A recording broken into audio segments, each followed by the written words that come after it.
अच्छी तरह साफ करो, कल तक एक भी दाग नहीं दिखना चाहिए, समझे? फिर धड़ पैर एक भी हिस्सा बाकी न रहे। इनके कपड़े लत्ते भी उठाओ, सबका सब।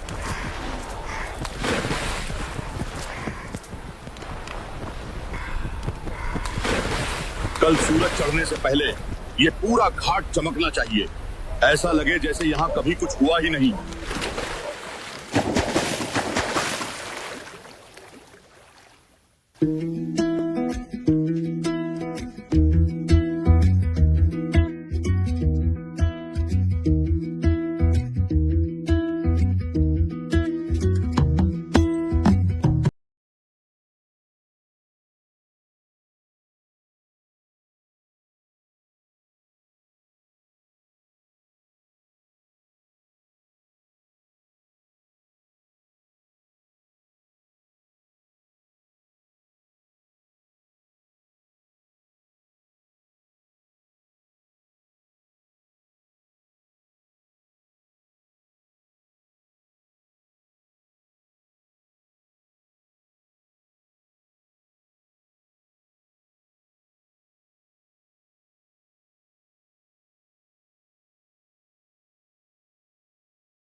बेटा, एक बात कहें, बुरा मत मानना।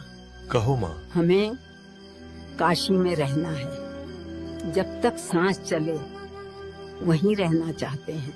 लोग कह रहे हैं जो काशी में मरेगा स्वर्ग जाएगा, और जो मगहर में मरेगा नरक मिलेगा। हम बूढ़े हो गए हैं बेटा, पता नहीं कितनी सांसें बाकी हैं। काशी में हमारे लिए कुछ व्यवस्था कर दो। काशी में रहने की व्यवस्था बहुत महंगी पड़ती है। कोशिश करूंगा इंतजाम की, देखता हूँ कैसे हो पाता है। भगवान तेरा भला करे बेटा, बस इतना ही चाहिए हमें। तुम हमारा सहारा हो बेटा। काशी में पंडों ने एक अफवाह फैलाई, यहां मरने वाला स्वर्ग जाएगा और मगहर में मरने वाला नरक भोगेगा। अज्ञान इतना फैला कि हर घर में यही चर्चा होने लगी। हर वृद्ध माँ बाप अपनी औलादों से विनती करने लगे कि हमें काशी में छोड़ दो, वहीं मरना है।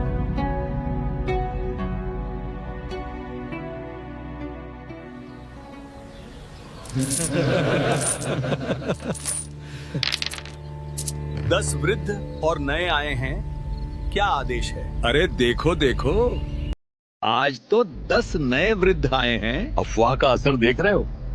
सबको डर लगा है नरक का, सब यहीं मरने को आ रहे हैं।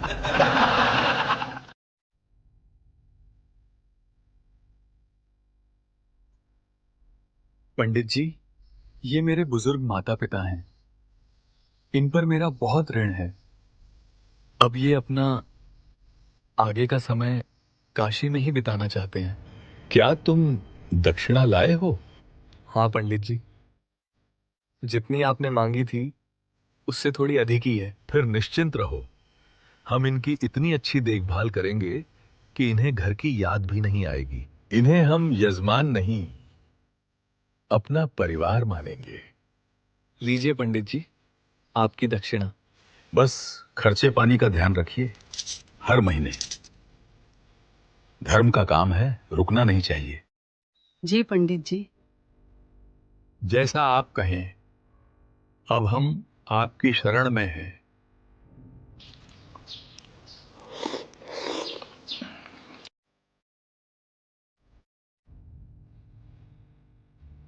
अफवाह फैलाने वाले इन्हीं पंडों ने वृद्धों को अपने पास पेइंग गेस्ट यानी किराए पर रहने वाले अतिथि बनाकर रख लिया और फिर सबसे भारी भरकम दक्षिणा वसूलने लगे। इन मासूम वृद्धों को मोक्ष के नाम पर किराएदारों की तरह कमरों में ठूंस दिया जाता।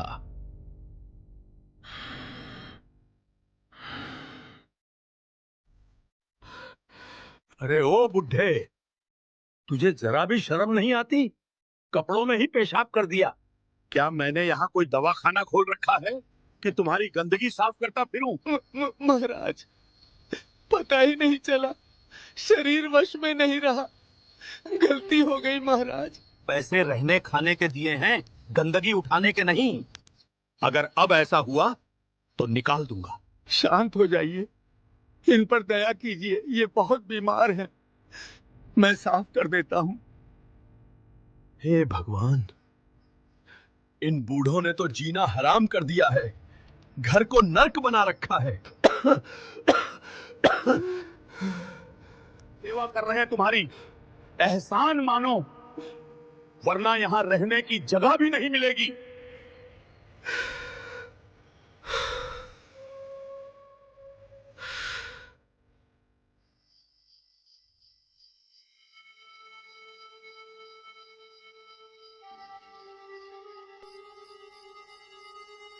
हे महात्मा, वो बूढ़ा जो बीमार है उसने फिर से अपने कपड़े गंदे कर दिए। बहुत बदबू आ रही है, कमरा रहने लायक नहीं। कभी इनके मल मूत्र साफ करने पड़ते हैं, कभी इनके गंदे कपड़े धो, कभी इनको नहलाओ।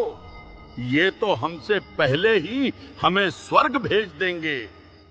जितने रोज बूढ़े आ रहे हैं, संभाले नहीं संभल रहे हैं।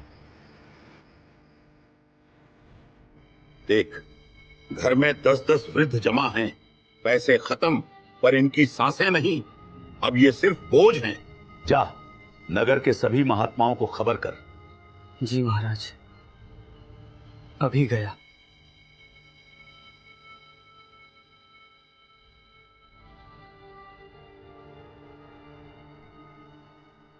लालच में लिया फैसला अब भारी पड़ने लगा था।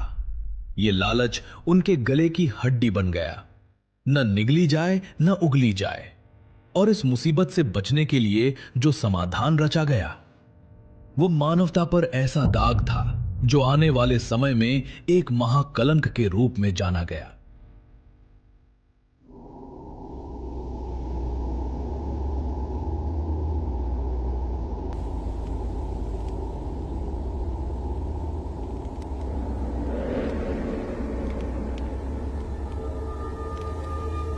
जिधर देखो बस खांसते कराहते बूढ़े ही नजर आते हैं। हमारे घर घर नहीं, धर्मशाला बन चुके हैं। महात्मा जी, अब सोए हुए भी इनका ही ख्याल आता है।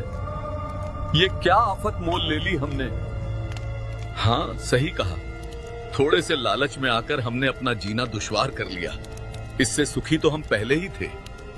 अगर हमने आफत ली है तो ठीक भी हम ही करेंगे। पर कैसे करेंगे?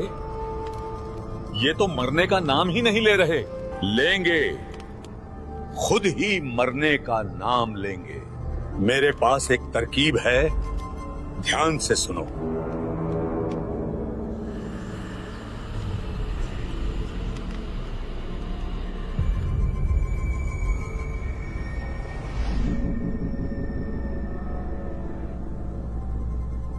महंत जी, आपने तो सांप भी मार दिया और लाठी भी नहीं टूटने दी।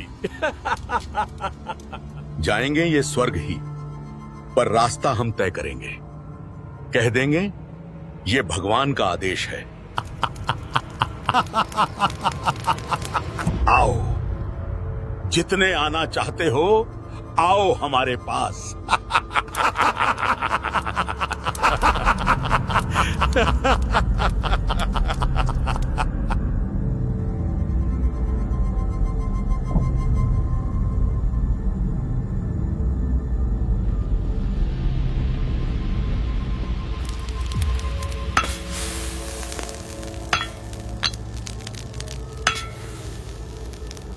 ए लुहार, जो सामान बनवाया था तैयार है?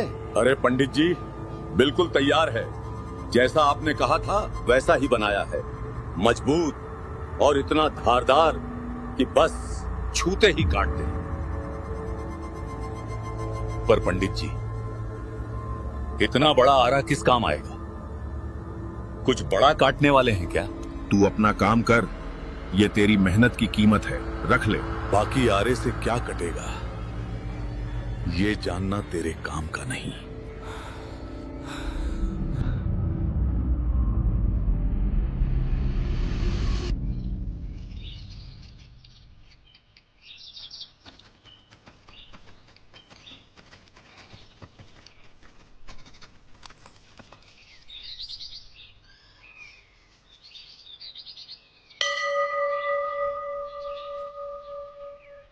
सुना क्या? परमात्मा की दया से दिव्य करौंत आया है, वही जिससे मरने वाला सीधा स्वर्ग जाता है, सीधा स्वर्ग पहुंचता है। एक झटका और मोक्ष। तुम्हें पता है, कहते हैं परमात्मा की दया से करौंत आता है जो जल्दी स्वर्ग जाना चाहे। वो करौंत बिना दर्द के स्वर्ग में पहुंचा देता है। भगवान ने सच में रहम कर दिया, वरना बुढ़ापे की मार कौन झेले। पंडों द्वारा फैलाई गई अफवाह कि स्वर्ग से करौंत आएगा और उसे लेने वाला सीधा स्वर्ग जाएगा ने लोगों के भ्रम को पागलपन में बदल दिया। करौंत लेने के लिए परमात्मा के भोले शरणागत लाइन लगाकर खड़े होने लगे। महात्मा जी, बहुत प्रयास किया, पर इससे अधिक दक्षिणा का इंतजाम नहीं हो पा रहा है। कुछ रहम करिए, मैं भी मोक्ष पाना चाहता हूं। इतने से क्या होगा? मोक्ष पाना चाहते हो और दक्षिणा नहीं दे सकते? जाओ यहां से, दफा हो जाओ। चले आते हैं दिमाग खराब करने।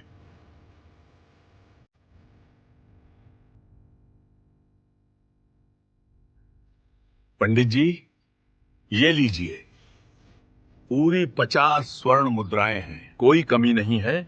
बस मुझे शीघ्र स्वर्ग भेज दो।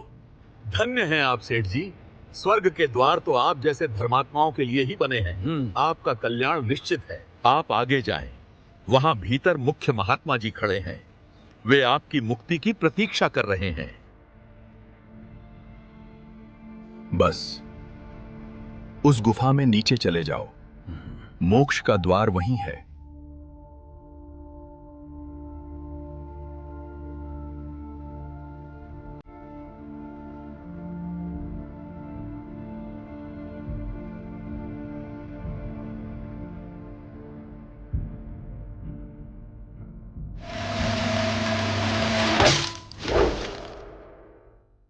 काशी में करौंत लेने के लिए वृद्धों की संख्या दिन प्रतिदिन बढ़ती चली गई। भारी भरकम दक्षिणा देकर वे मोक्ष की आस में करौंत की ओर बढ़ते जाते। जहां करौंत लगा था, ठीक उसके पास 2 सेवादार गुप्त रूप से बिठा दिए गए थे। जैसे ही करौंत अपना कार्य पूरा करता, सेवादार इशारे से बाहर खड़े पंडे को संकेत देते। परमात्मा ने एक नई पुण्य आत्मा को स्वर्ग के लिए बुलाया है, कृपया आगे आए। जाओ, अब तुम्हारा नंबर है स्वर्ग जाने का।